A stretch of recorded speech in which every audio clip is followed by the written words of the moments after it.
right, welcome everyone. We're gonna have a good time in this Q&A, I feel like.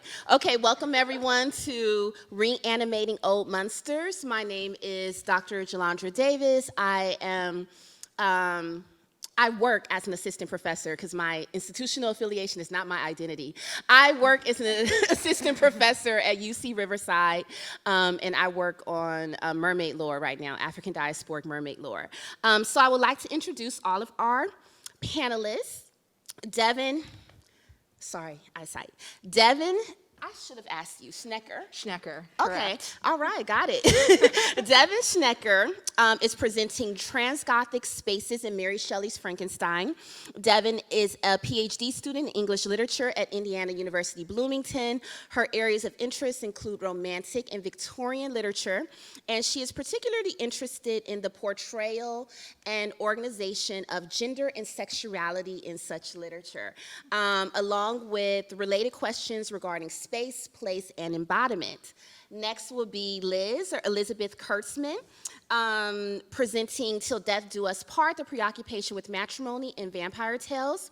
Elizabeth Kurtzman is a doctoral student in theater and performing arts department at the University of Pittsburgh. Her studies focus on the performance of fear, particularly in live horror events such as scare attractions, haunted houses.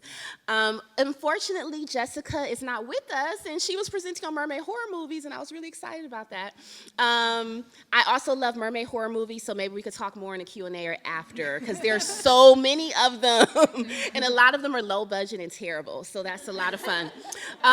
So unfortunately, Jessica's not with us today, but we do have Shannon Scott presenting Dark Fairies and Changelings in Folk Horror Literature and Film. Shannon Scott is a professor of English at several universities in the Twin Cities. I know how that goes. Yeah. She has contributed essays on wolves and werewolves to collections published by Manchester University Press. In addition, Shannon has published short fiction in Night Script, Coppice and Break, Dark Hearts Anthology, Hawk and Cleaver, Oculus Sinister, Nightmare Magazine, Midnight Bites, and Waterstone. It's published, okay? She is co-editor of Terrifying Transformations, an anthology of Victorian werewolf fiction, 1838 to 1896. We're gonna have a good time today. So we're gonna start with Devan, and each one of you, about 20 minutes, I'll try to cue you, and then we'll have a nice juicy time for Q&A, okay? Hi, everyone. Thank you all for being here. My name is Devan Schnecker, and I will be presenting my paper entitled Trans-Gothic Spaces in Mary Shelley's Frankenstein. Anne Radcliffe once said in her essay on the supernatural in poetry that terror and horror are so far opposite that the first expands the soul and awakens the faculties to a high degree of life. The other contracts, freezes, and nearly annihilates them. I think this is a perfect encapsulation of 18th and 19th century Gothicism from the woman whom many people argue is one of the very first writers of Gothic literature. For Radcliffe, terror is horror's subtler cousin, and the distinction between the two renders the Gothic a complex genre.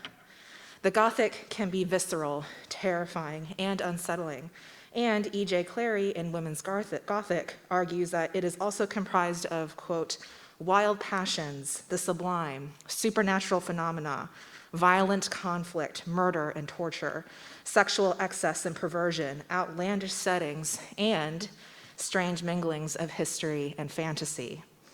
With this in mind, Trans-Gothicism has the potential to enrich an already exciting area of criticism that interrogates human nature and society by, as Jolene Zagarovich says, quote, supporting a reading of subjectivity that embraces fluidity and non-conforming gender positions. In this presentation, I explore how Mary Shelley's Frankenstein, or The Modern Prometheus, published in 1818, is a radical trans-Gothic text that contains a series of trans-Gothic spaces. Spaces in Frankenstein embody anxieties related to individuality, identity, and, relatedly, monstrosity. I argue that these spaces function as areas of transformation that do not adhere to normative romantic era conventions of society and gender. Transgothicism is, broadly, an idea predicated upon liminal states of transition, becoming, and embodiment, and often this culminates in a destabilization of binaries and dominating ideas.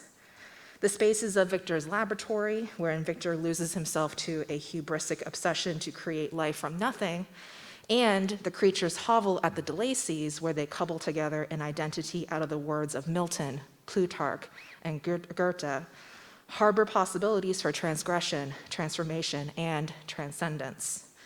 Such spaces allow for an exploration of the monster, as observed in both Victor and the creature, as a transgothic figure in and of itself.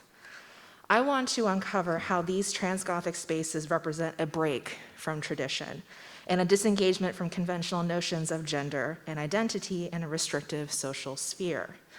The transgothic spaces of Frankenstein allow for Victor and the creature to explore their own identities, and sometimes a perceived monstrous identity in ways that upset the hegemonic ideals of the society they exist in. Transgothicism has its roots in transgender theory, with trans denoting movement. The trans prefix has many applications in gender and literary scholarship, including a common definition that, quote, emphasizes movement away from culturally specific expectations associated with the sex one is assigned at birth, and a movement toward gender self-determination. Along the same vein of gender self-determination lies Judith Butler, who, in Gender Trouble, outlines a, quote, regulatory ideal of heteronormativity that bodies naturally disrupt, since these bodies often harbor within them, quote, gender discontinuities in which gender does not necessarily follow from sex, and desire does not seem to follow from gender. This regulatory ideal is what gives shape to society and one's apparent role in society.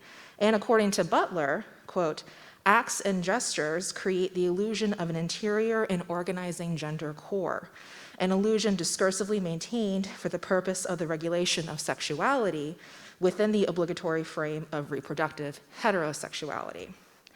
Gender is, in other words, performative, fluid, and unstable, and functions as a potential mirror of the society in which it exists.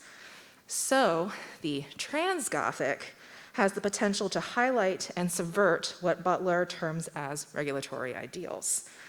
I primarily draw from a transgothic theory that acknowledges trans as connoting unstable, transient, or in between, and also offers trans as transformation, development, creativity, reorganization, and reconstruction. A transgothic space suspends itself on the margins of the text and compromises of characters who strive to undermine hegemonic society and emphasizes modification and motion across time and space.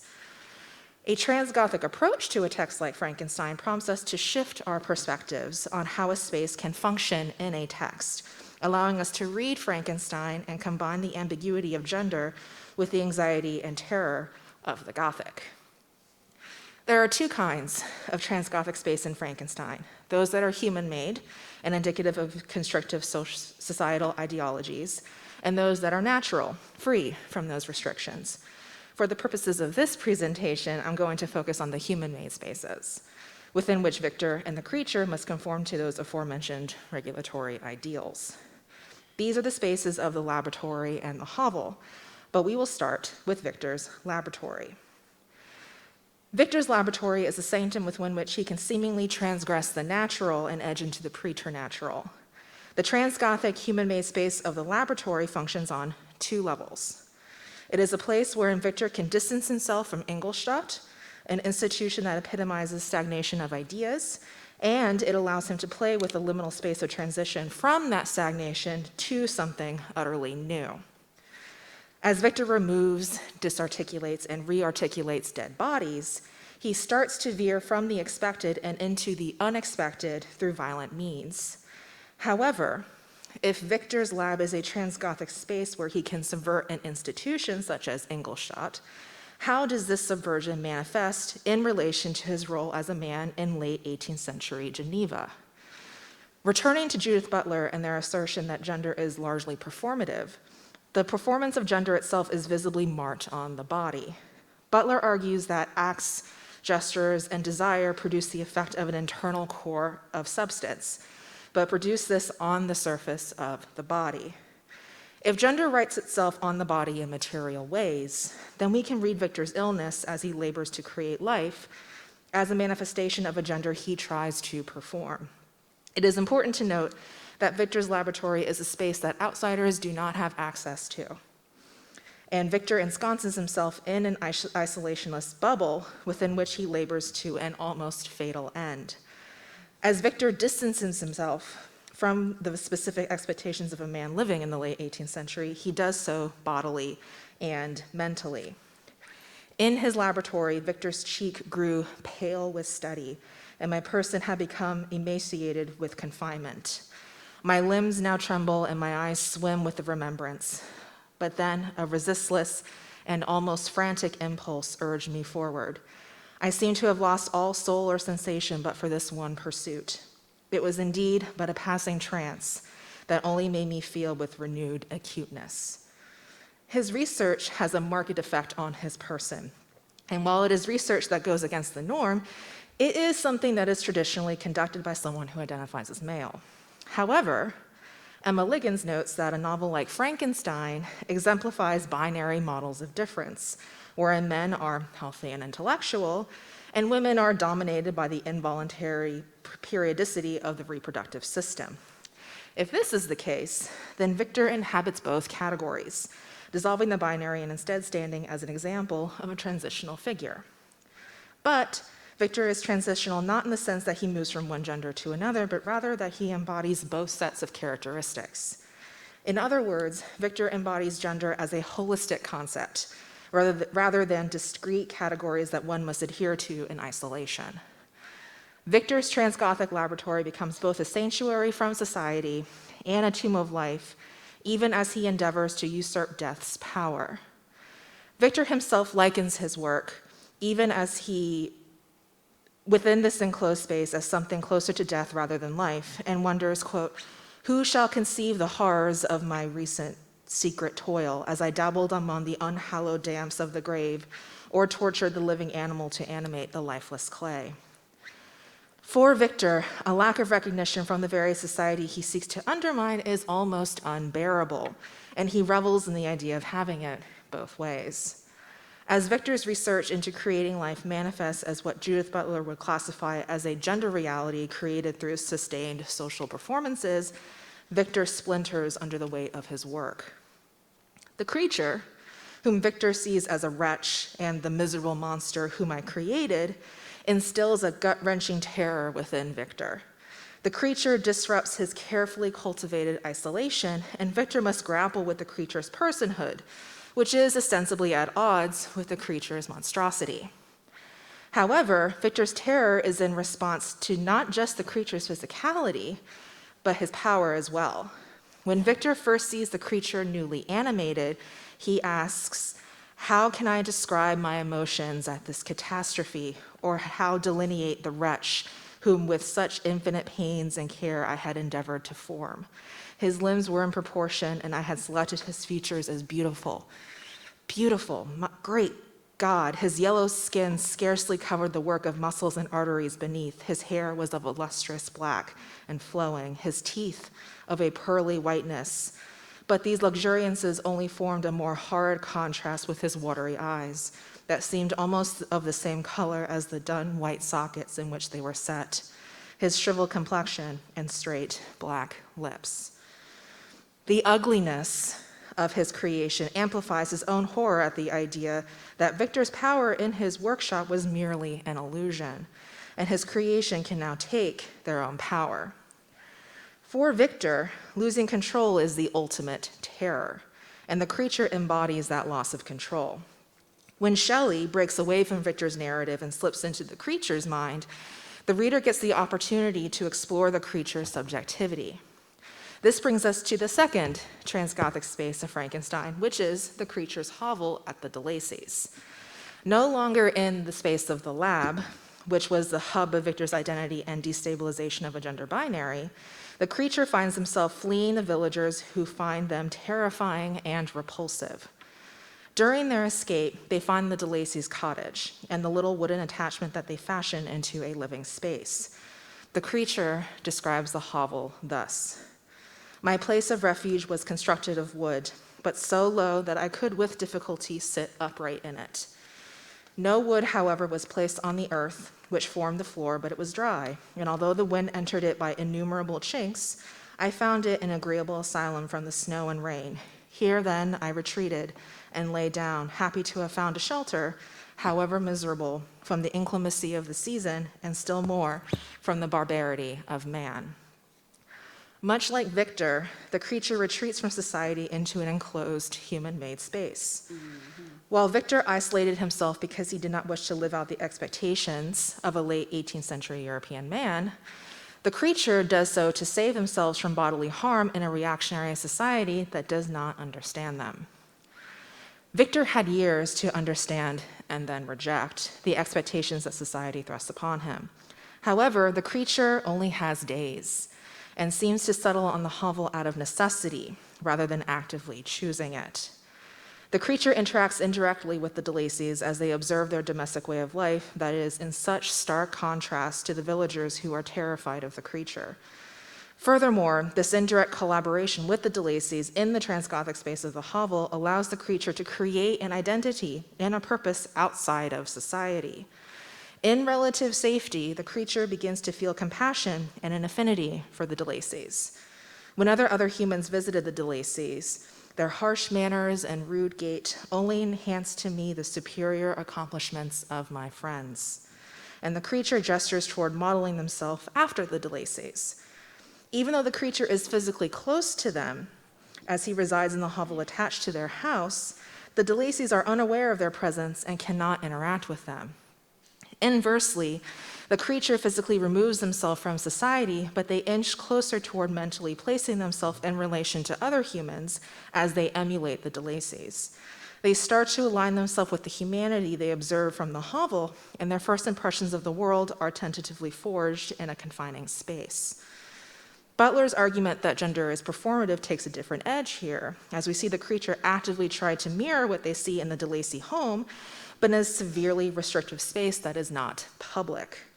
Since Butler argues that gender reality is created through sustained social performances, the creature cannot really do that. The outside world is still terrified of them, and so they must construct their own social reality inside the space of the hovel. Here, the creature further entrenches himself in a human-centered discourse, which typifies compulsory heterosexuality. However, the creature's identity-making in this transgothic space becomes complicated, as they found themselves similar, yet at the same time strangely unlike the beings concerning whom I read, and to whose conversation I was a listener, as they do not have anyone to truly compare themselves to. A key turning point is when the creature finds and reads Victor's journal. They curse Victor and ask, "Why did you form a monster so hideous that even you turn from me in disgust?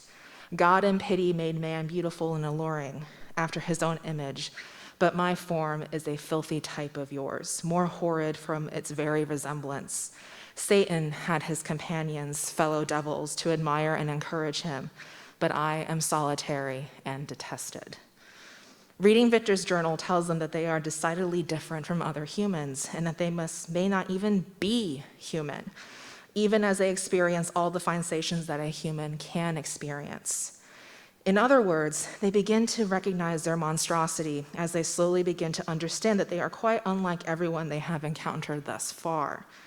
The creature begins to figuratively outgrow the hovel. It served its purpose as a site of transformative identity making, but the creature now realizes that they need to transcend that space into another to fulfill their potential. Their realization that they are different highlights the illusion of an interior and organizing gender core. But that illusion does not shatter completely until the DeLacys finally reject them. Until that final rejection, the creature performs their own kind of mental labor, not unlike the labor that Victor engaged in to subvert the university system. Such reflections occur in the small enclosed space of the creature's hovel, and they predict that they can somehow transcend society within this space. If only the creature can harness their qualities that are objectively good and moral, then they can break from the expectations thrust upon them. It is at once a drive to adhere to norms and a need to expose them for what they are. The creature wants it both ways, but ultimately the DeLacy's still reject them. The creature's hovel turns sanctuary lost to them, and the hope that they could safely enter society now destroyed, the creature plunges into despair. However, the creature would not be who they are without the affordances of the hovel. It is, in other words, a transgothic space of identity and becoming. The hovel was a transitional space wherein the creature was free to try to forge their own identity, and they were somewhat successful. However, the only way they could accomplish this was when they compared themselves to others. Identity and the transgothic space are therefore inherently productive, as identity is the driving force of the transformative and destabilizing powers of the transgothic space.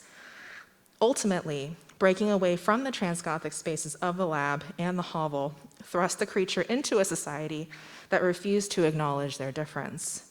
The rupture of that space is what spurs the creature to violence. And now, we are left with the question of whether or not Victor and the creature were successful in using the transgothic spaces within the novel as areas of radical potential. Did either character enact change upon the society they sought to work against? Yes and no. Victor was bound to the social norms he detested, and he internalized what is correct. He deemed the creature a monster, and when ignoring them did not work, tried to destroy them. The means by which Victor made the creature were indeed radical, but he still succumbed to societal pressure and still viewed the creature as an irredeemable demon. The creature, conversely, tried at first to integrate into human society while they were with the DeLacy's, but that failed as soon as the DeLacy's saw their hulking figure. Even so, the creature still tries one more time to adhere to a heteronormative ideal when they ask that Victor create a female-presenting companion to them, but upon Victor's refusal, they summarily reject everything human-made and retreat into the wilderness to wreak havoc upon Victor, whom they see as the root of their misery. Ultimately, neither character was able to fully realize their radical potential, but the imprint they have made on the literary consciousness allows for an exciting exploration of human nature. In Frankenstein, Victor at once embodies masculine and feminine subjectivity as he labors in his workshop to create life. And the creature is ostensibly beyond gender, even as they try to piece together their own identity from the bits and scraps they find in order to fit into a society that shuns and deems them a monster. The transgothic spaces of the laboratory and the hovel afford the characters of Frankenstein the opportunity to undermine regulatory ideals of society and gender. Thank you.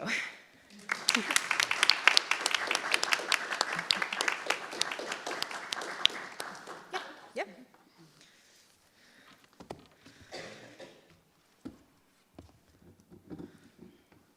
I'm not sure which presentation is yours. I don't know either.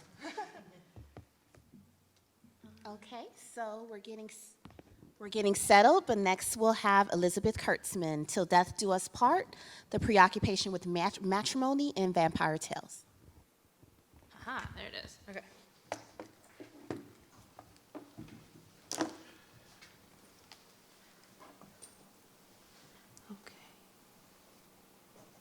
Okay.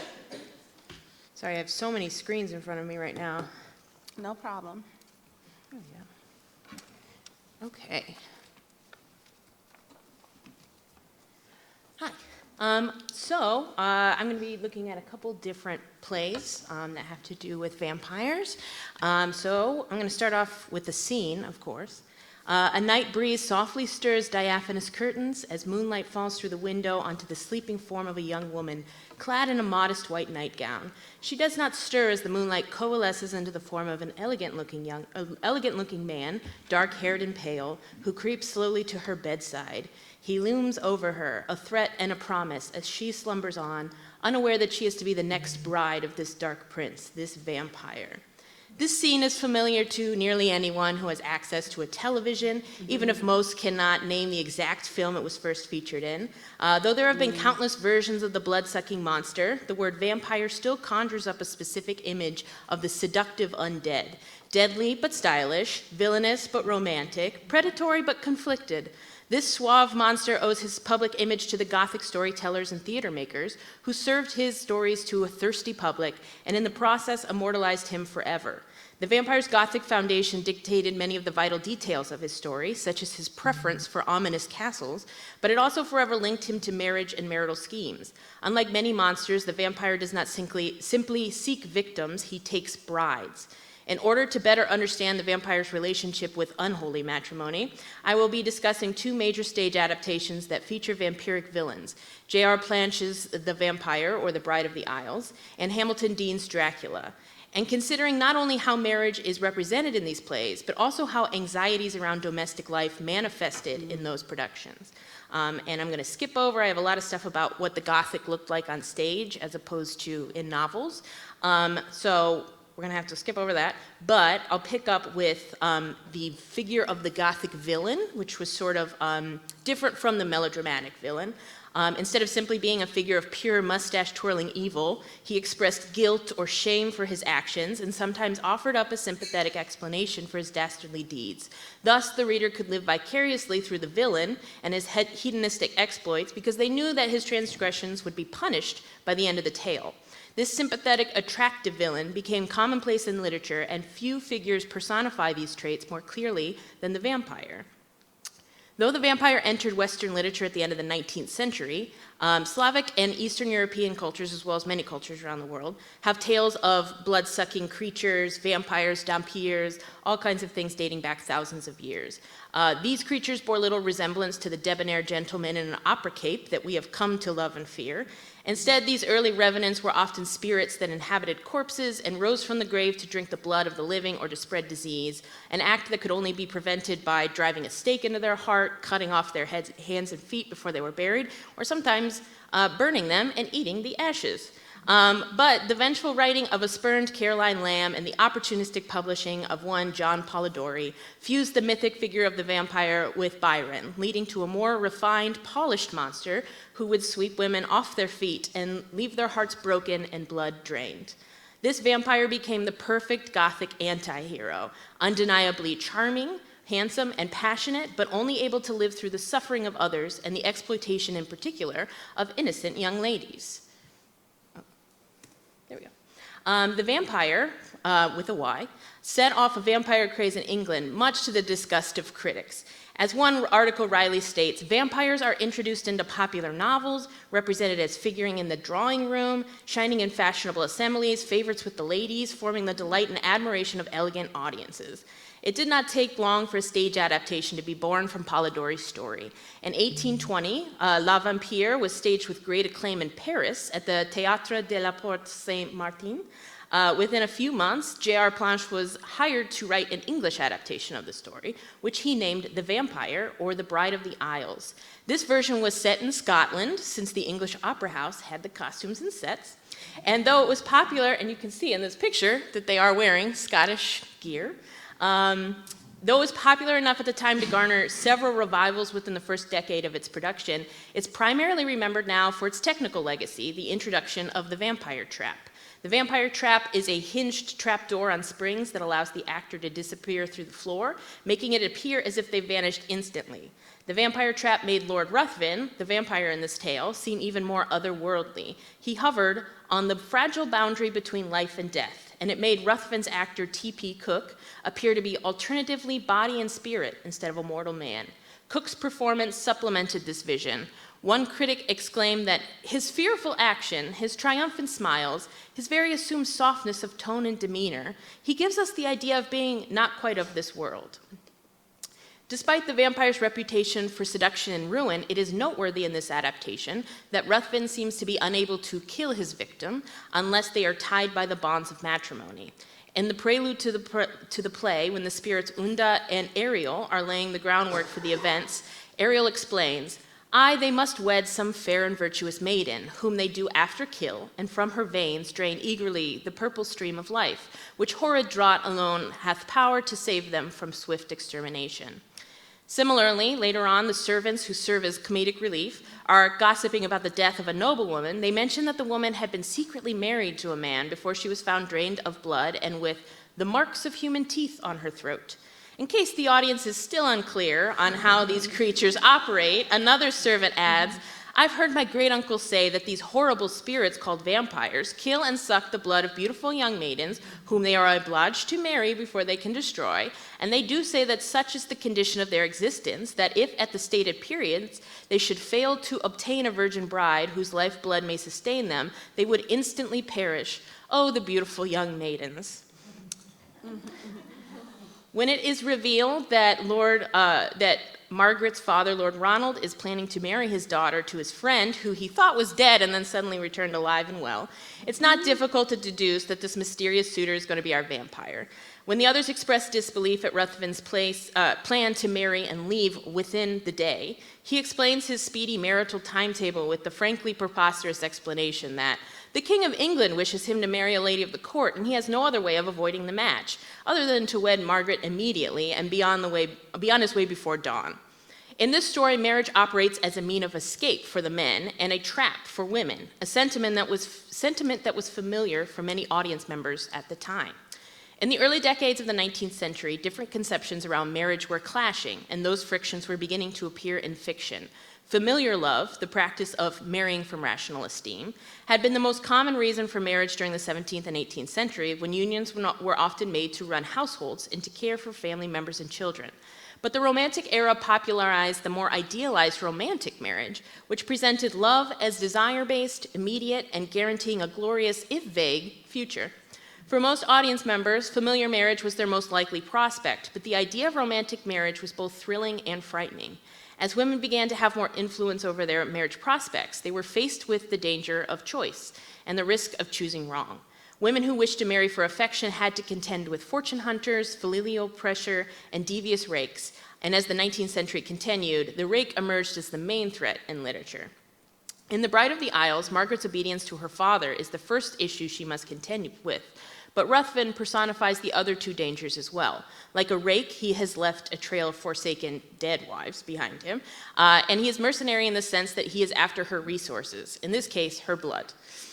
Much as Gothic romance allowed people to safely explore passion and transgression through the actions of the rake, marriage plots allowed audiences to root for young lovers without having to consider the ramifications of such choices.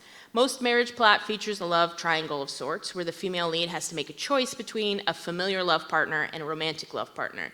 In modern stories, the romantic partner is usually the candidate for a happy ending. But during this period, it was the safe prospect, the man who was held in rational esteem, who won the maiden's heart.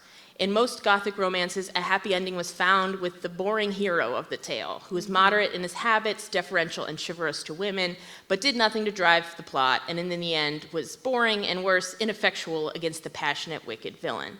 Though Lady Margaret has no second suitor to contrast with Ruthven, we do see Ruthven attempt to derail another wedding by stealing the bride. During his stay at the estate, he encounters Effie and Robert, who ask him to witness their wedding ceremony.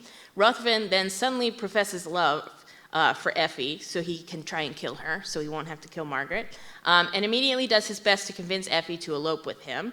But eventually Robert saves her by shooting Ruthven, who's fine.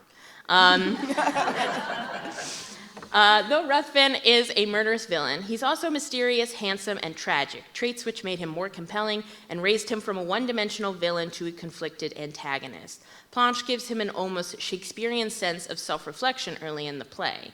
Demon as I am, that walks the earth to slaughter and devour, the little that remains of heart within this wizard frame, sustained alone by human blood, shrinks from the appalling act of planting misery in the bosom of this veteran chieftain.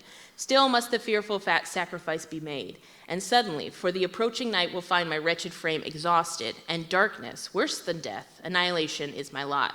Margaret, unhappy maid, thou art my destined prey. Thy blood must feed a vampire's life and prove the food of his disgusting banquet. Here we get to see a tortured soul who regrets what he is, but he's too weak to resist it. It allows the audience to sympathize with him, but not enough to prevent his dramatic death at the end of the play. He gets struck by lightning at dawn. Though he's the rakish figure, his focus is not just on seduction, but on completing the bonds of matrimony, and thus tying himself to the woman that he intends on destroying. Though sex outside of marriage could mean ruination for a young woman during this period, a bad marriage offered a different kind of danger: poverty, infidelity, or domestic violence, all with little recourse for escape. Bride of the Isles offers a glimpse at the changing nature of marriage in the early 19th century and at the tensions between desire and duty, danger and safety, rake and responsibility. But Ruthven would be overshadowed by a certain Transylvanian count whose debonair manners and elegant fashion sense would make him one of the most romantic figures in dramatic and cinematic history. Oh, there we go. Bram Stoker's Dracula, an epistolary novel that details the terrifying but alluring tale of Count Dracula, was published in 1897. Though Stoker worked for the Lyceum for 17 years, he never wrote for the stage, and it would be many years before his litigious widow, Florence, would allow licensed adaptations of his work. The first stage adaptation of his famous novel was written by Hamilton Dean in 1924 with the express permission of Florence Stoker. And that is a poster from one of the Hamilton Dean shows. And of course, that's Bela Lugosi. Dean, who was also played the part of Van Helsing, toured the show through the UK for 3 years before taking it to London in 1927. And though critics hated it, it was popular enough with audiences to garner an American adaptation. American producers were too cheap to hire the British actor Raymond Huntley, who originated the role of Dracula. Instead, they hired an unknown Hungarian actor named Bela Lugosi. Lugosi had little experience in American productions and struggled with the language, but the gravitas and poise that he brought to the role was undeniable. This version of Dracula was far from the wall-crawling, dirt-encrusted vampire from Stoker's novel. This vampire was elegant and dashing, a distinguished figure that English gentlemen and ladies alike would be eager to invite into their parlors. Therein, of course, was the real threat of the suave Prince of the Night. Not only was he stronger and equipped with a full range of supernatural powers, he was also charming enough to present a romantic temptation for unwed young ingenues and heroes. And here I want to take a brief detour to talk about Barry McCree's great article, Heterosexual Horror, Dracula, the Closet, and the Marriage Plot, where he suggests that if we have a queer reading of Stoker's original novel, it reveals the story to be sort of a nightmarish retelling of heterosexual marriage and courtship through the eyes of poor Jonathan Harker. This fan art, which came out of Dracula Daily, I thought was delightful. Stoker's own sexuality has long been under contention in the literary world, but if we consider the story through the closet door, then Harker's story, in particular, reads like a Gothic heroine's, coerced into marriage against her will with a wealthy aristocrat and forced to wait at home for his return, while he provides everything that she could need except for freedom. In this case, Harker's fiancée, Mina, is the safe option in the love triangle, and he writes to her about very domestic things like recipes and language and the things that he gets to see on his travels. And Jonathan actually compares himself to a woman wasting away in confinement while he is writing his letters. And then the action moves to England, and Lucy, who has been having her own marriage plot this whole time, and trying to decide between 3 suitors, including a cowboy, becomes Dracula's next betrothed, and eventually he moves on to Mina, and we know that whole story. Dean's adaptation forgoes the Transylvania plot and picks up in England after Lucy is already dead, and Mina is in the throes of the unidentified wasting sickness that killed her.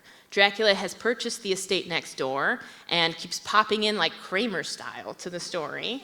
And he's made himself helpful during her sickness, offering to participate in the blood transfusions that others have been using to keep her healthy. He is described as a tall, mysterious man of about 50, polished and distinguished, continental in appearance and manner. His first appearance in the play is in a scene directly following a private conversation between Mina and Harker, in which she's visibly uncomfortable with her fiancé's touch and affection, but as soon as Dracula arrives, she's noticeably attracted to him. Later still, she refuses to let Harker embrace her, using the excuse that she's afraid she may hurt him, but we also see her embracing Dracula in the next scene. Though Dracula has become more dashing and more refined in the telling, he's still of foreign blood and a stranger to England's shores. Stoker's original novel has been repeatedly decried for its xenophobic message and anti-Semitic under and overtones. And though much of the problematic details were shed in the adaptations, this play still demonstrates how apprehensive its good English men are with Dracula's interest in Mina. Harker's the safe option, a familiar face and bland personality that promises normality, but Dracula is the dashing villain ready to sweep her off her feet. He seduces her with the promise of eternity, as Mina recounts. Last time he came, he said I was his bride. He would seal me to him for the centuries to come.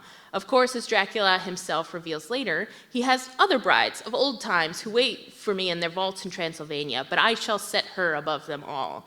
One cannot help but wonder how many of those brides he made that same promise to. But since Dracula's other brides make no appearance in this adaptation, we can turn to another one of his thralls to learn more what it means to be with Dracula or to be cast aside by him. Borrowing McCree's queer lens, we can read Renfield as a character struggling with the bonds of a bad marriage. In the novel, Renfield is a pitiful lunatic at Seward's asylum who is conscripted by Dracula and controlled through his obsession with eating flies and vermin. Dean's version of the character is much the same, popping up at odd times in the house as he repeatedly slips away from the attendants. He speaks in riddles, alternatively speaking articulately and then nonsensically, but the strange man shows compassion for Mina, seemingly recognizing a fellow victim of Dracula and warning her not to follow in his footsteps. You wouldn't go if they tried to drag you away, would you? It's too late. What a fool I am. I shall be punished for this, and it can't do any good. It's too late. You are so young, so beautiful, so pure. Even I hate decent feelings sometimes, and I must tell you, and if I don't go, your soul will pay for it. He is jaded, but still feels regret for seeing Mina fall into the same trap that he did. Like the brides that Dracula has left to molder in the crypt in Transylvania, Renfield has already been cast aside for Dracula's latest object of affection, whom he would no doubt eventually cast away as well. The spotlight has been put on Renfield's plight more recently in the 2023 motion picture Renfield, in which that relationship between the two is more transparently portrayed as manipulative and abusive. And in fact, Renfield attends a support group for people in controlling relationships and eventually learns how to strike out on his own, severing his ties to Dracula. As Renfield demonstrates, vampires are still a popular subject for adaptation. The appeal is understandable because 200 years after Polidori published his thinly veiled Byron fanfiction, the vampire remains the perfect Gothic villain, dastardly but passionate, attractive but ruthless, monstrous but sorrowful. Though the vampire is never the correct choice, he is a tempting one. His very nature has made him into a lonely creature who is constantly searching for connections, and he offers his suitors a chance at love, even if that love proves to be fatal. Yet he is never satisfied, and so the vampire continues to haunt stages around the world, searching as ever for his bride. Thank you very much.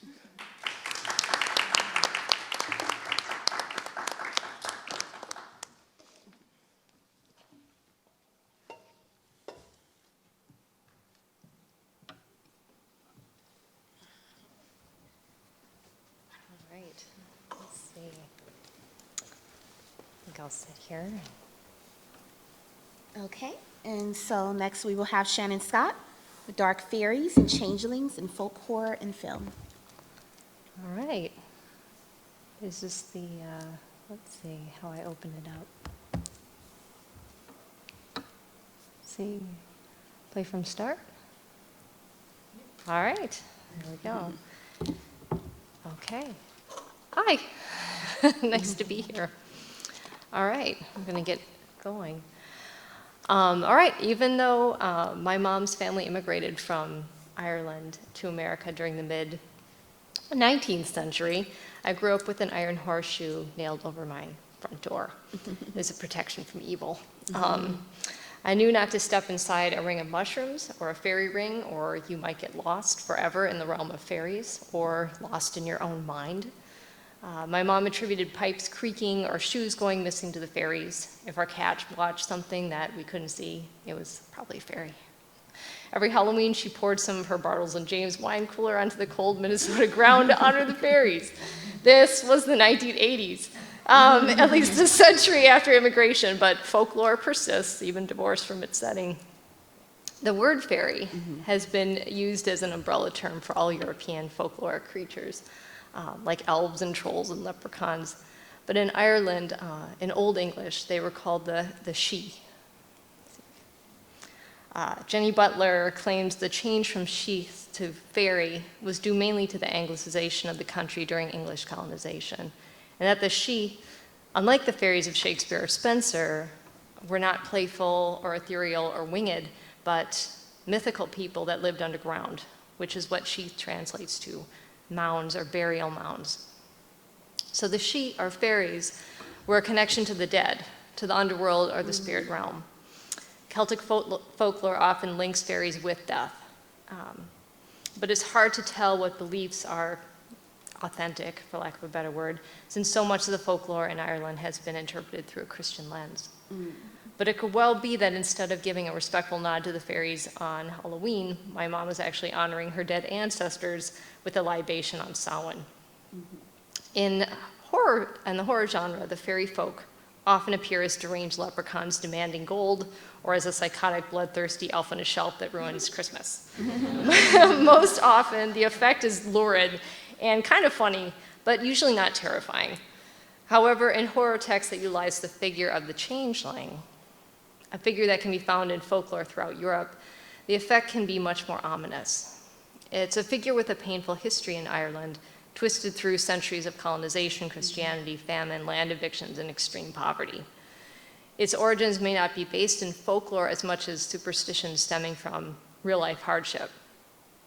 The word changeling first appears in literature in the late medieval period, conflated with possession by demons. In the 19th century, it was a superstition frequently used to justify infanticide. A changeling is a fairy that takes the place of a human, or sometimes a young woman. The child is kidnapped by fairies and replaced by either an elderly fairy or sometimes by a bundle of twigs or a block of wax enchanted to appear as a baby. These changelings cry all the time. They're bad-tempered and fail to thrive. They bite and drain the breasts of their mothers, or they refuse to latch and eat nothing at all. They're typically disfigured, disabled, or ill, and so become a burden to their families. To get rid of a changeling and to get your original baby back, one could attempt a method as gentle as making the fairy laugh by doing something silly that only an adult would understand to be silly, like boiling water in an eggshell. When the changeling laughed, it would reveal their true age and thus force them to leave the home. Like Rumpelstiltskin, if you can get them to reveal their identity or name, they have to leave. You could try a concoction called bee slings, or colostrum, which is the first milk from a cow after it's given birth, sometimes mixed with foxglove, which, depending on the dose, could be fatal. Getting a changeling to reveal their identity might also be brought on by more brutal methods, including beatings, abandonment, drowning, or most often burning. In Kate Dolan's 2021 film, You Are Not My Mother, Alison Littlewood's 2017 novel, The Hidden People, and Victor LaValle's 2017 novel, The Changeling, recently adapted to a series on Apple TV. I'm making my way through it, 2 more episodes to go. A changeling is believed to have taken the place of a child or a woman. In these texts, we are meant to doubt appearances, to wonder if a wicked changeling has indeed replaced a baby, a wife, a mother, to question if this exchange of doubles is real or psychosis, to decide if the monster is outside, supernatural, or inside, familial. In You Are Not My Mother, the teenage protagonist, Char Delaney, was supposedly stolen by fairies when she was a baby. Her grandmother, Rita, forces the fairies to return the real Char by placing the changeling in a bonfire.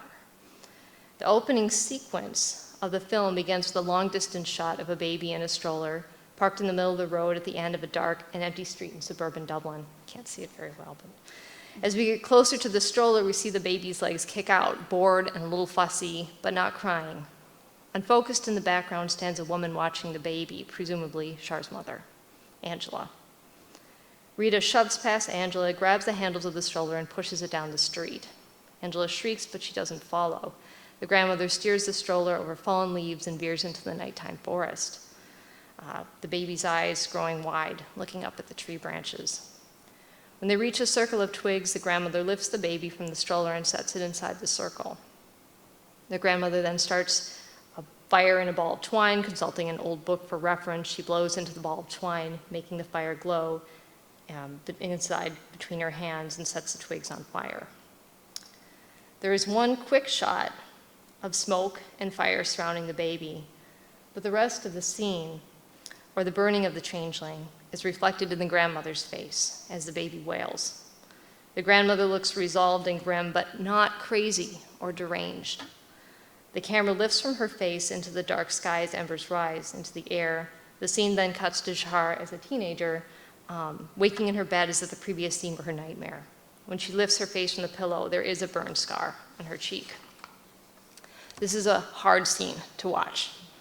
More than capitalizing on fears about the abduction of a human by fairies, this sequence emphasizes the horror of infanticide.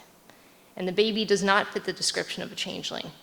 She looks healthy and energetic. She doesn't cry. She's not an ugly, misshapen, or destructive creature. And the grandmother, who seems to be in her right mind, has determined that the baby is not her granddaughter, not Shar. And yet when we see Shar as a teenager, she is burned. But we don't know that if the grandmother eventually plucked this child out of the flames, or if Shar was returned but burned, like the changeling had been, possibly as a form of retribution by the fairies, which sometimes occurs in changeling stories. The ambiguity remains throughout the film. Even though the film is set in contemporary Dublin, the use of changelings creates connections to Irish history through folklore. There were cases in rural England in the 19th century of infanticide where the main defense was that the perpetrators were trying to get rid of a changeling in order to get their baby back. There were ways to protect your baby, such as never leaving it unattended, especially before it was christened, or placing steel or iron or salt in the cradle. One could tie a red thread around a baby's wrist or ankle, pulse points, to warn the fairies away, or use bells so no fairy could land, cause a noise. Yet even with these precautions, your baby might still be taken. A mother might wake from a nap to find her child replaced with a changeling, ill and or ill-tempered. There were several phrases for the damage fairies could wreak. A fairy wind might sweep a person away. Becoming fairy touched could result in a person becoming changed in some fundamental way. A fairy blast could cause swelling and oozing. And for children, to become fairy stricken often meant suffering from consumption or polio. Finally, if a woman was experiencing postnatal depression, it was called fairy fever. Angela Bork writes, encounters with or interference by the fairies in these stories reminds listeners and readers of everything in life that is outside human control. It is not surprising then that death and illness are among the preoccupations of fairy legends. In documented cases, the child or woman accused of being a changeling was killed or severely injured by their families, sometimes with the aid of extended family or community members. In 1828, Michael Leahy, a 4-year-old with paralysis, was drowned by an elderly woman, Anne Roche, who claimed that Michael was fairy struck, adding that she wanted to, quote, put the fairy out of it. In 1884, 2 women burned Philip Dillon, a 3-year-old also suffering from paralysis. In 1888, Joanna Doyle claimed her son Patsy, who was epileptic, quote, was not my son, he was a devil, a bad fairy, end quote. With the help of her husband and older children, she killed him. Crown prosecutors were often lenient in these cases, finding the perpetrators not guilty or insane because they recognized the superstition in the actions. Of course, this reinforced the notion that the Irish were ignorant and superstitious and barbaric. It also exonerated the English from the after effects of colonialism in Ireland, which created conditions ripe for infanticide, such as poverty, famine, and land removal. In that sense, fairies became a scapegoat for both the defense and the prosecution. The Catholic Church is also shown as partly responsible for these sad circumstances. Often clergy spoke against superstitions involving fairies and changelings. However, as writer and director Kate Dolan points out, quote, in Ireland, there was Catholic rule, so unwed mothers or single mothers were often mistreated and their babies were taken away from them, end quote. This can be seen from the history of the infamous Magdalene laundries to contemporary social workers who appear in the film You Are Not My Mother, when Char's mother Angela experiences bouts of depression or bipolar disorder.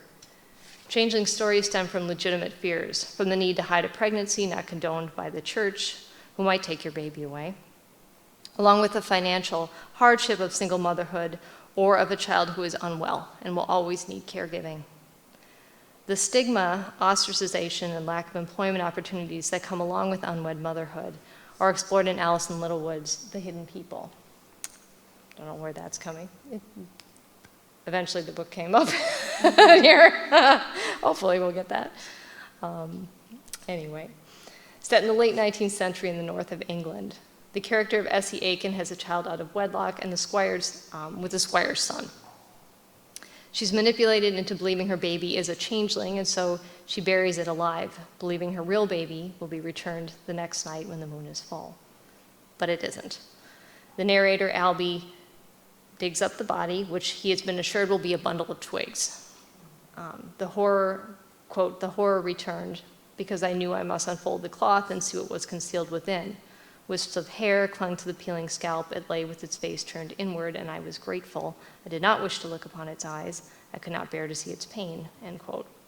Albie is horrified, while Essie appears numb or in shock. Certainly she is grief-stricken or fairy-stricken, but now she's also free from the shame of being an unwed mother and free to marry and have a different kind of life. Meanwhile, the squire will not have to face scandal or responsibility for fathering a child with a young village girl, not that he likely would have. This trope of unburying a changeling frequently plays out in fairy folklore, and it plays out tragically in Littlewood's novel, but it has a very different result in Victor Laval's The Changeling, which is not set in the 19th century rural England, or Northern Ireland or rural England, but in 21st century Manhattan. The main character, Apollo, let's see if this shows, my quotes aren't turning up, I'm sorry. The main character, Apollo, and his wife, Emma, are new parents. Emma has all the stresses of a modern mom. She struggles with breastfeeding, she doesn't get enough or any sleep. She must return to work before the standard maternity leave to maintain her health insurance. She then discovers that her own mother tried to burn her and her sister to death in a house fire when she was 5. It's a lot to take in at the best of times, and Emma is not at the best of times. Eventually, Emma appears to succumb to postpartum psychosis or fairy fever. She grows more and more certain that her 6-month-old child, Brian, is not her son. She tells her sister, quote, "Sometimes I look at Brian and I don't think he's my son. He looks like the Brian I gave birth to, but it's like he's someone else. When I hold him with my eyes closed, I can almost feel the difference," end quote. Apollo is concerned when Emma stops calling their son Brian and refers to him instead as the baby. He gets angry the more distant and strange Emma becomes.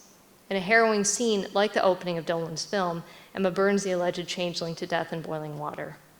In both the novel and the series adaptation of The Changeling, this occurs out of sight or off screen, though the baby's wails are heard diegetically. When Apollo begs for the baby's life, Emma tells him, "It's not a baby." After this scene, Emma disappears, leaving Apollo to grieve. He looks back on his own childhood, particularly the book his father gave him before he mysteriously disappeared, Maurice Sendak, Outside Over There, published in 1981. In the miniseries, the book is called To the Waters and the Wild, which is a nod to William Butler Yeats' poem, The Stolen Child, about a changeling, published in 1889. In the miniseries, the first page of the story reads, "A baby is a dream made real, but dreams are the fairy's favorite meal." The accompanying illustration shows sleeping parents, their guard down, their beloved baby soon to be stolen. In Sendak's book, the father is away at sea, and the mother is pining, and the responsibility for the baby falls solely to the older sister, Ida. When she fails to watch the baby closely enough, the goblins take her sister and leave a changeling made of ice. It's a creepy children's book. It really is. And Apollo's father gives to him, but we later learn that Apollo's father tried to drown him as a child once he realized Apollo's mother wanted a divorce. The theme of infanticide becomes completely interwoven with the superstition of the changeling, as both Emma and Apollo were nearly victims of a parent's homicidal desperation and despair. But Laval doesn't let that happen to Brian. When Apollo digs up Brian's body at Nassa Knolls Cemetery, instead of a dead baby, as in The Hidden People, Apollo discovers a bundle of thorns made up of, quote, "fragments of teeth and splinters of bone and shards of fingernails." He realizes Emma was right. It wasn't a baby. It was a changeling. So there is a chance to save Brian, who is taken not by a fairy but by a Norwegian troll. I think it's interesting. There is a chance to become a family again. A happy ending is very rare in changeling stories.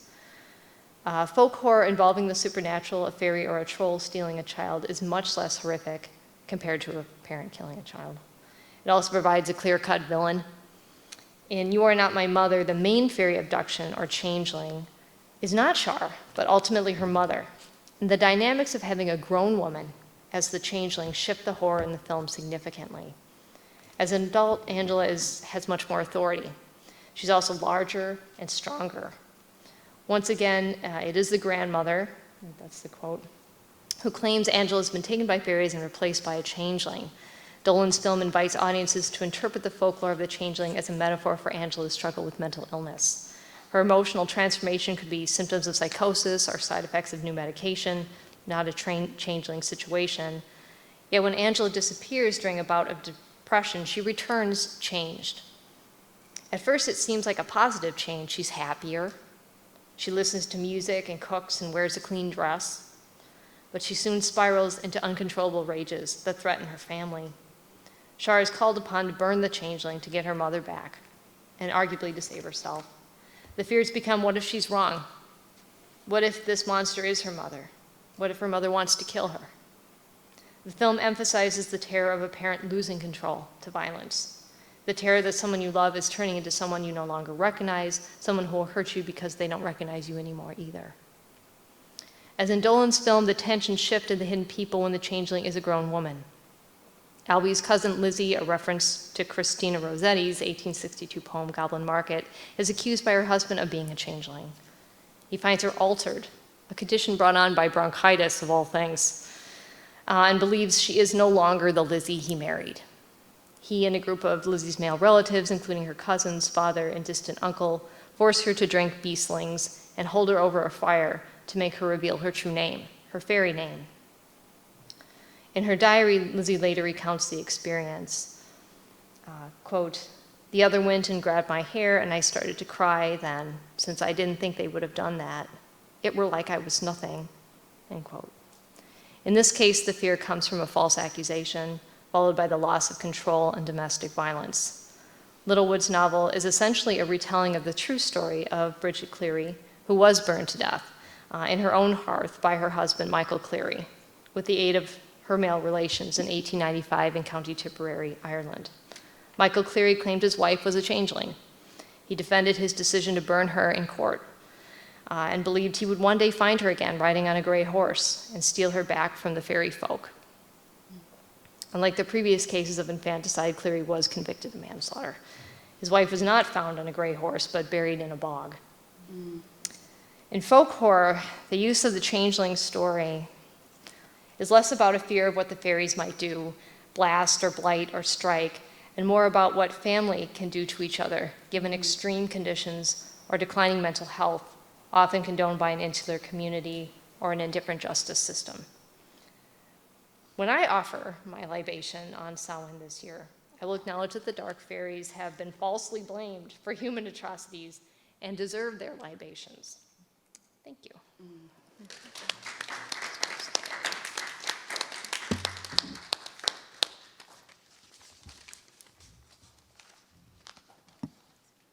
I feel like I need a libation after that one. Woo! Wow. Thought that was going to be a little bit more whimsical. Woo. Wow. No, it's okay. You did. You know what? You're right. I guess we were warned. Okay, so let's open it up. We've got some real fruitful work here. Renee? Oh, let me bring the mic. Do you want me to run the mic? I guess I have, or you can one here. Sorry, that's which way is supposed to go up? I made it. Yeah. Thank you all for that really just wonderful, rich panel. This was so much fun. And I was thinking, especially, Shannon, after your talk, that one important through line actually through all of your papers is Ireland. Shannon, yours is the most obvious one. Thinking about Irish and Celtic folklore and the ways in which fairies and changelings are negotiating all sorts of things. The questions of family and mental health and poverty, and also the questions of colonialism that you mentioned at the beginning. But also for both Liz and Devan, for both of your papers, of course, Dracula, Stoker, his Irishness, and one of the things that I was thinking about as you were talking about vampire and marriage is that it helps us maybe see Dracula as a version of the Irish national tale, of the kind of colonial marriage that was so implicit in especially early 19th century Irish fiction, and the ways in which that kind of domestic plot, that in those tales it was always the marriage of an English man and an Irish woman, and this was a way of kind of justifying or imagining British colonialism as some version of domestic bliss that was always, deeply fucked up. But like, that these novels were thinking through those colonial questions specifically through that domestic lens, and that Dracula maybe offers us a different version of that. And Devan, as you were talking about trans Gothic spaces in Frankenstein, I just kept thinking about Victor landing in Ireland. And that's not the same kind of sort of enclosed trans-Gothic space as, a hovel is or a laboratory, but I was wondering if there is a way to maybe think of Ireland in that novel as another kind of trans-Gothic space, maybe one where, because, Victor's entire sense of himself is so broken when he gets to Ireland, when he's sort of being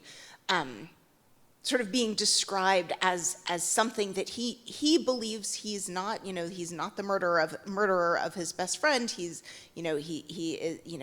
doesn't understand why he's being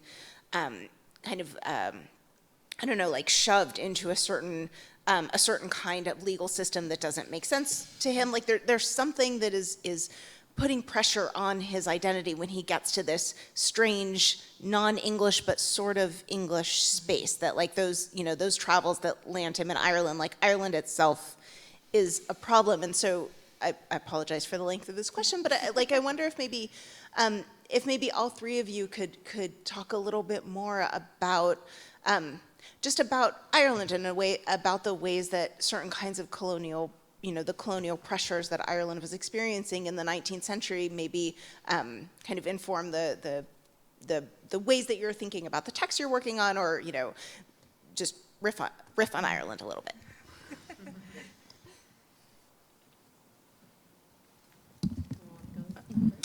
I mean, I can start just sort of riffing off of Ireland. So my presentation was like originally much longer and more unwieldy. I mentioned that I was focusing on human-made spaces, but in the longer version of this, I look at natural spaces as well.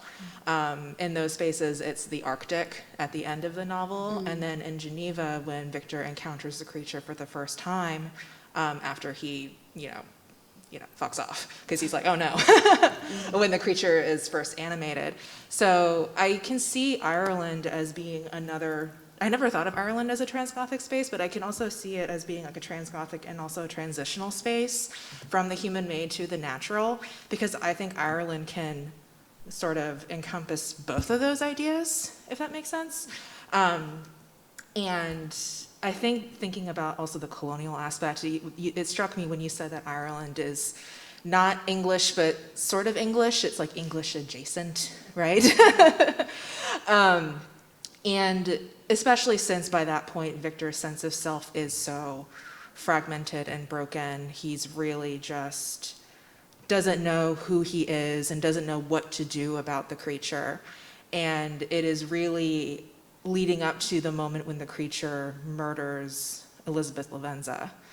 And I think that being in Ireland and then coming to the realization that he needs to destroy the creature is a different act of becoming, right? And I really, really love that idea, and I have to think more about Ireland, because I honestly had not thought about Ireland, and I need to think about Ireland.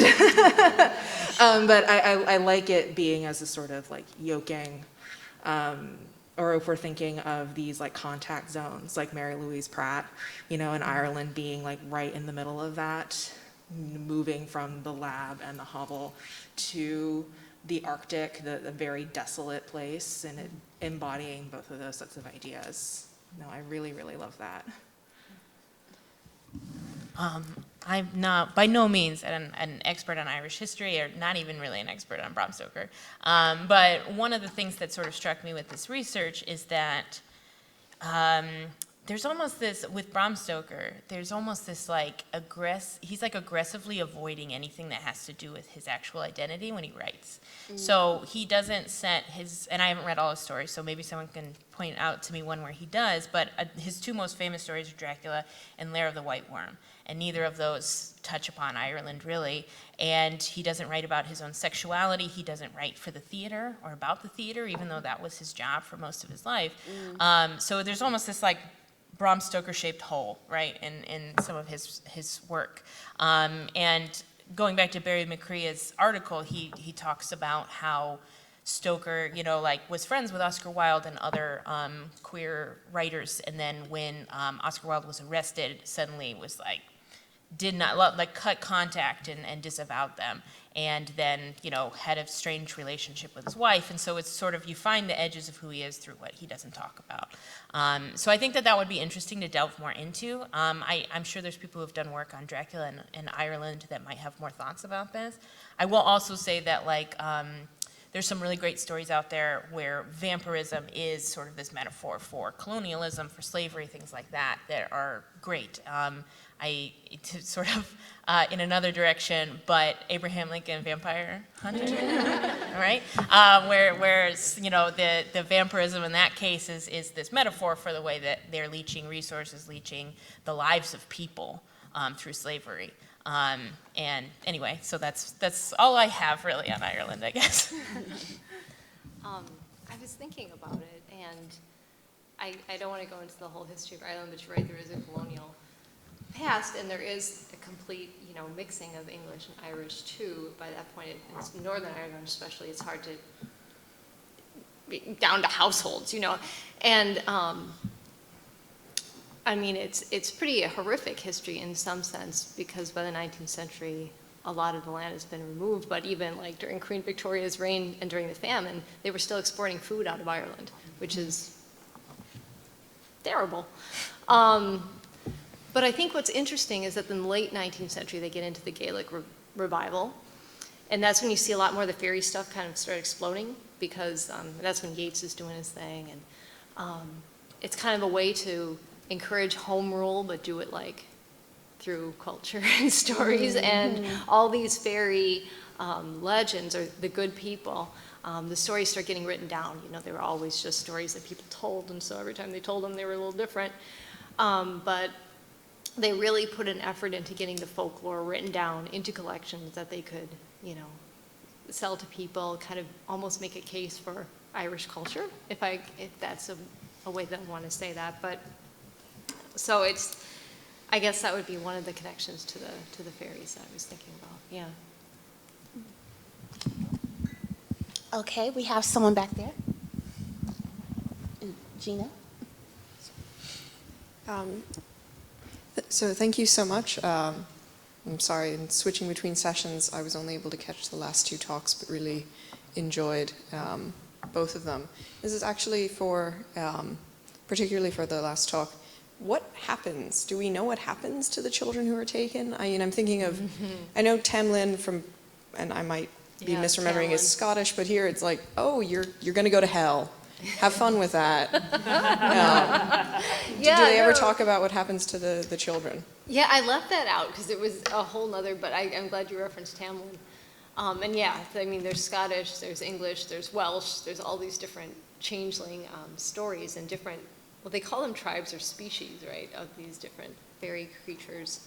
But I've read a number of things, like the bad case scenario, hell. But there's some really interesting ones, like there's a legend in County Down where a child was stolen and somebody comes across it. It was an oral tale that got written down. And this little girl, this old drunk guy ran into a hawthorn bush. You're not supposed to do that. Pissed off the fairy people. They were going to kill him, and this little girl, this human, came out and was like, oh, don't do that. Don't kill this guy. And they're like, okay, we'll listen to you. But he asked, how did you get here? And she said that the fairies had taken her when she was a baby, but had taken her because her family was going to hurt her, and it was going to be a bad life for her there. And she really liked being with the fairies. And so sometimes it could be like a positive thing too. It wasn't just like you ate the food and you got lost in this realm, but like an escapist sort of fantasy of my life could be this much better maybe here. So I thought that was interesting. Okay, we have here, and then we'll come back here. Oh, sorry. Then we'll come to you. Okay. Yeah. Yeah. Okay. Sorry. First off, thank you all for a very engaging, very eye-opening panel. I really appreciated all of the presentations and have so many questions, but I'll try to get it down to one. There was a request for mermaid movies, mermaid horror films. So this doesn't count as my question, but The Lighthouse is one of my favorites, and especially kind of in that dynamic of homoeroticism that's there between Robert Pattinson and Willem Dafoe, and this kind of like mysterious mermaid that is kind of lurking, in the atmosphere. Really fascinating stuff. My question is for Devan, and I guess I am curious in some of the spaces that weren't discussed, just because I feel like a lot of your framework would apply in interesting ways. So I guess it's more just kind of your thoughts on them, and maybe I'll kind of pepper in some like leads as to where I was kind of thinking with them.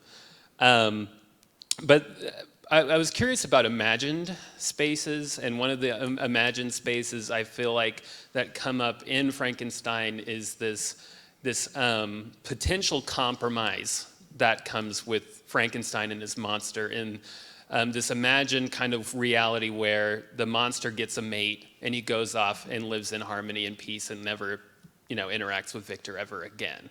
And the way that they both kind of like initially, there's some coercion going on, like I will kill your family unless you do this for me. And it's like finally they seem to come to an agreement. But repression or whatever it is prevents Victor from doing it. So there's not only that imagined space, but this kind of counter creation space where he's working on this feminine body, and he says, oh, I can't do it.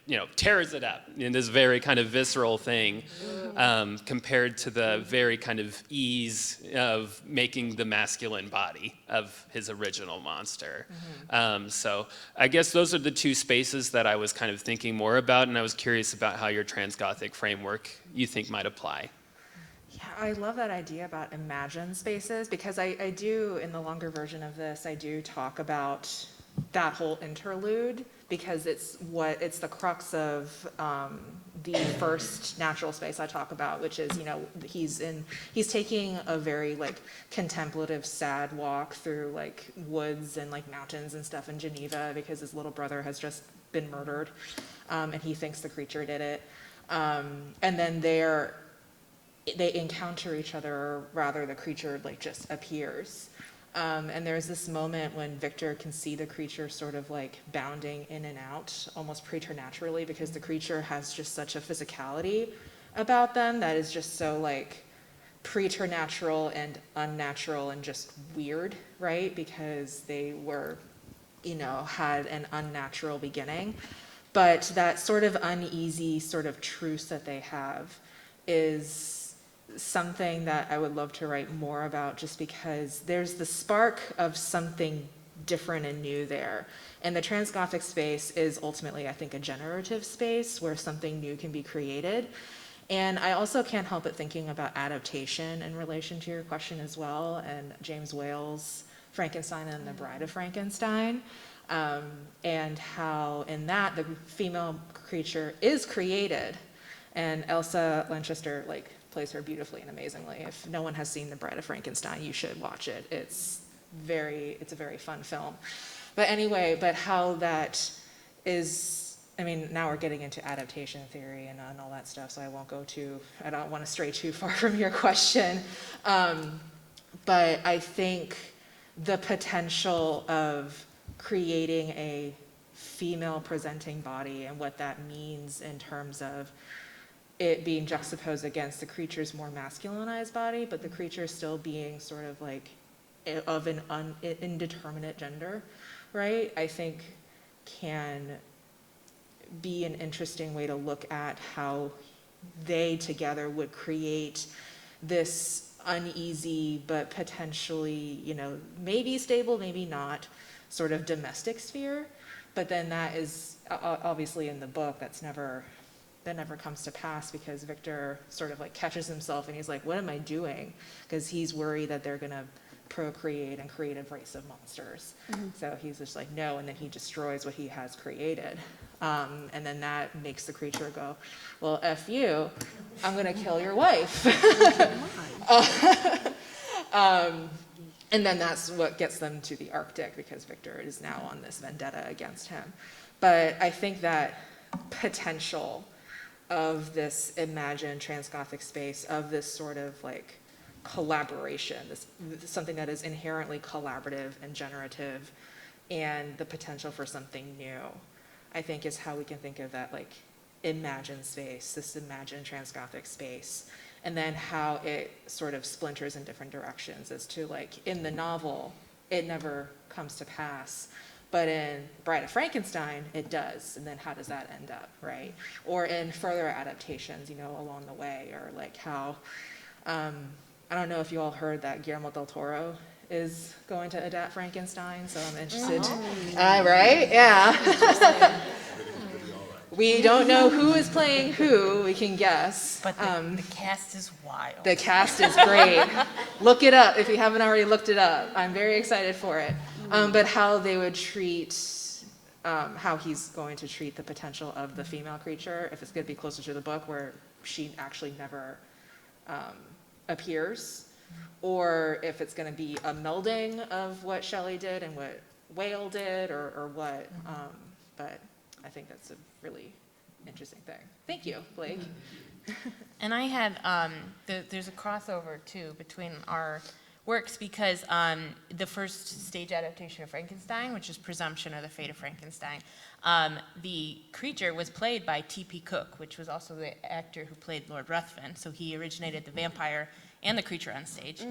And he was this very athletic, like hot former naval man, and he is like running around in this tiny toga, and there's this really strange disconnect between Victor standing on stage having this monologue about how ugly the creature is and how horrible he looks, and all the reviews and the woodcuts are wild because he is wearing this like tiny toga, and all the reviews are like, he's mesmerizing. So there's this like weird like disconnect where he's like, trust me, he's ugly, and everyone's like, Are you sure? hey. Well, in the Guillermo del Toro adaptation, we don't know who's playing who, but one of the actors is Oscar Isaac.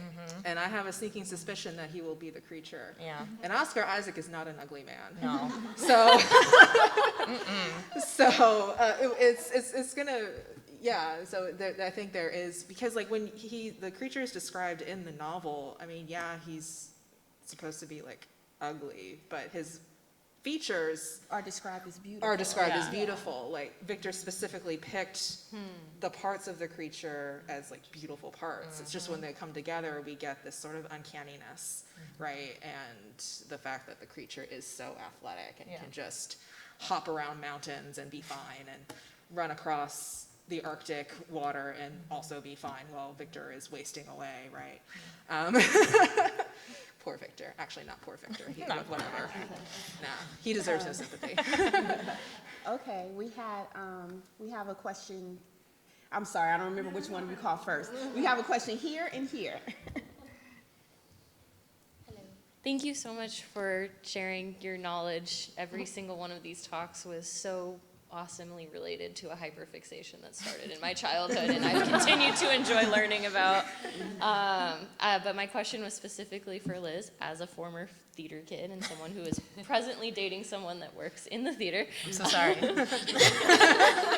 Oh, sorry. I would love to hear any kind of tidbits or anything that you could share about Gothic works on stage that you mentioned.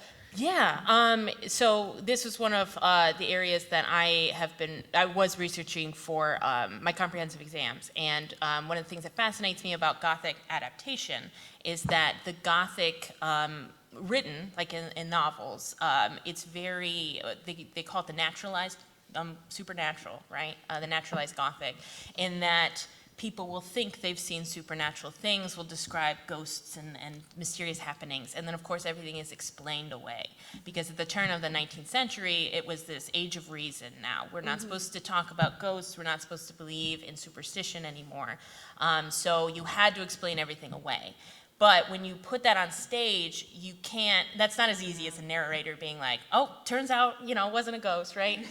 She just saw it wrong. And so you have to make choices about whether you're going to have a ghost on stage, or you're going to have someone playing it, or you're going to try and portray it in a different way. And so critics would often be very critical of any show that did use the supernatural, and audiences ate it up. So Matthew Lewis, actually he didn't adapt, he wrote one of his original plays was The Castle Spectre, where he just had the ghost of this woman's mom show up on stage, and he sort of teases it. The first part, he keeps doing things where it's like, was that a ghost? No, it wasn't. And then she just shows up on stage, and like the orchestra swells, and it's a ghost. And when he published the script, he had this whole introduction where he argued for why he was able, I should have been able to do this ghost, and everyone told me not to do the ghost, but I did it anyway, and this is why, and he had to argue for it. So I think that's really interesting, because as you go forward, you see that over and over again. I think another one that is a little after the Gothic, but Turn of the Screw is the same thing, where you have to make the decision on, are they ghosts? Is she crazy? What is it? How do I portray this? So that's one of the really interesting things to me about the Gothic on stage, is this sort of trying to make the ambiguous more concrete. So that's one of my favorite things. And also, it's sort of like a melodrama, but as I said, you get more interesting villains. You get to be a little more gray as far as morality goes than in a melodrama. Okay. Thank you. Hey there, thank you. This was an amazing cadre of essays and presentations. You all generated something in my brain, and I'm wondering if people have already written about it. And I haven't written about Frankenstein in ages. But it occurred to me that he pretty much comes in to look at his baby and says, that's not what I left on the slab. Mm-hmm. So is anybody writing about Frankenstein's creature as a changeling? Mm-hmm. Because it's not what he expected. He picked beautiful, and instead he gets some all kind of crimped up thing, whatever, right? And then, of course, if he is a changeling, it might explain why he kills the other child. Mm-hmm. Because isn't that what changelings do? You mean kill the other child, the human child? Or? I mean, the creature goes off and kills, what's his name? Little kid. Brother. Yeah. Little brother. Mm-hmm. Aren't changelings not Ruinous just snotty? They ruin the family. Yeah, they do. So my question to you is, other than apparently me now, is anybody else writing about the creature as a dang changeling? I haven't come across anything about the creature as a changeling. I've read a lot about Frankenstein, because Then I that's owe my everybody a jam, cup of but coffee. I haven't. Okay. Yeah. I love that idea, though. All right. Good. I feel like he's not it's not literal, but just like the changelings weren't literal, these were real children. They were disabled children. They were children who people couldn't feed. They were real children, and it's but the conditions were unbearable. Because I feel like people have written about Frankenstein in terms of reproduction. Mm-hmm. Sure. That's what I was thinking about the trans-Gothic, is that Frankenstein is occupying this space of people often write about it as masculine hubris, creating the creature, but what if we look at it as him trying to occupy the space of the reproductive that he's also really afraid of? Yeah, Ellen Mowers has written a lot about that in terms of the female Gothic versus the male Gothic, and how Frankenstein could be read as a manifestation of the anxieties around childbirth.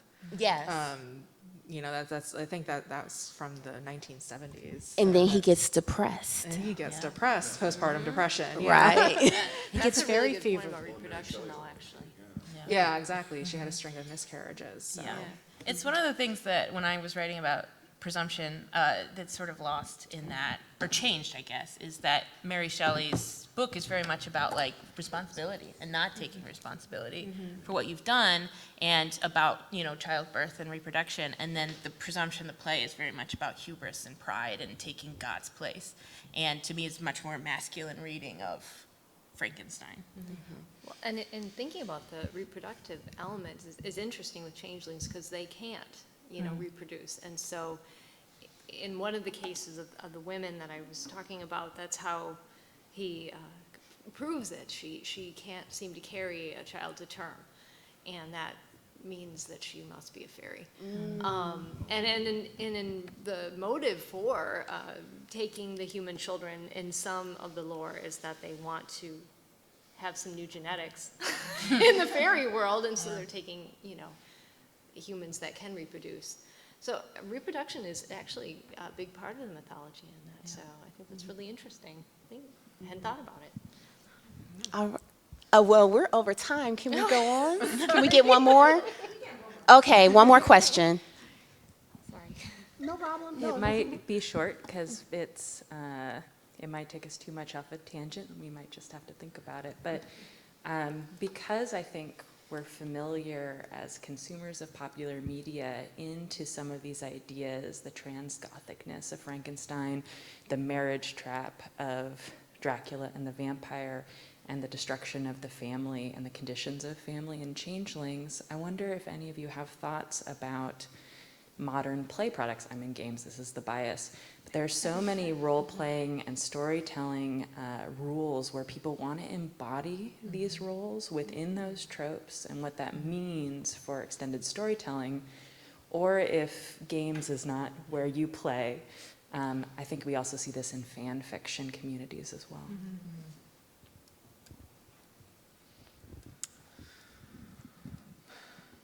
I can answer that one quickly. I don't know anything about that.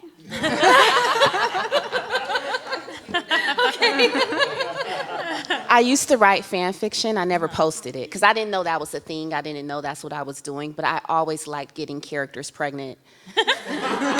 7 of 9. I was like, how would she act if she were pregnant, right? You know? So I think and I've seen a lot of that in fan fiction too, like putting characters together, marriage, pregnancy, you know, like, and the implications of that, right? So. To plant a tiny seed, because I think it's easier to find monstrous play and vampire play, but just if you're curious at all, the change in Vampire the Masquerade, a very common, well-known tabletop RPG with certainly some baggage, has 2 changeling games, Changeling the Dreaming and Changeling the Loss, and the change between the storytelling of those 2 editions I think has a fascinating queer lens you can read into it about the children who come home changed by fairy and unable to return to their families.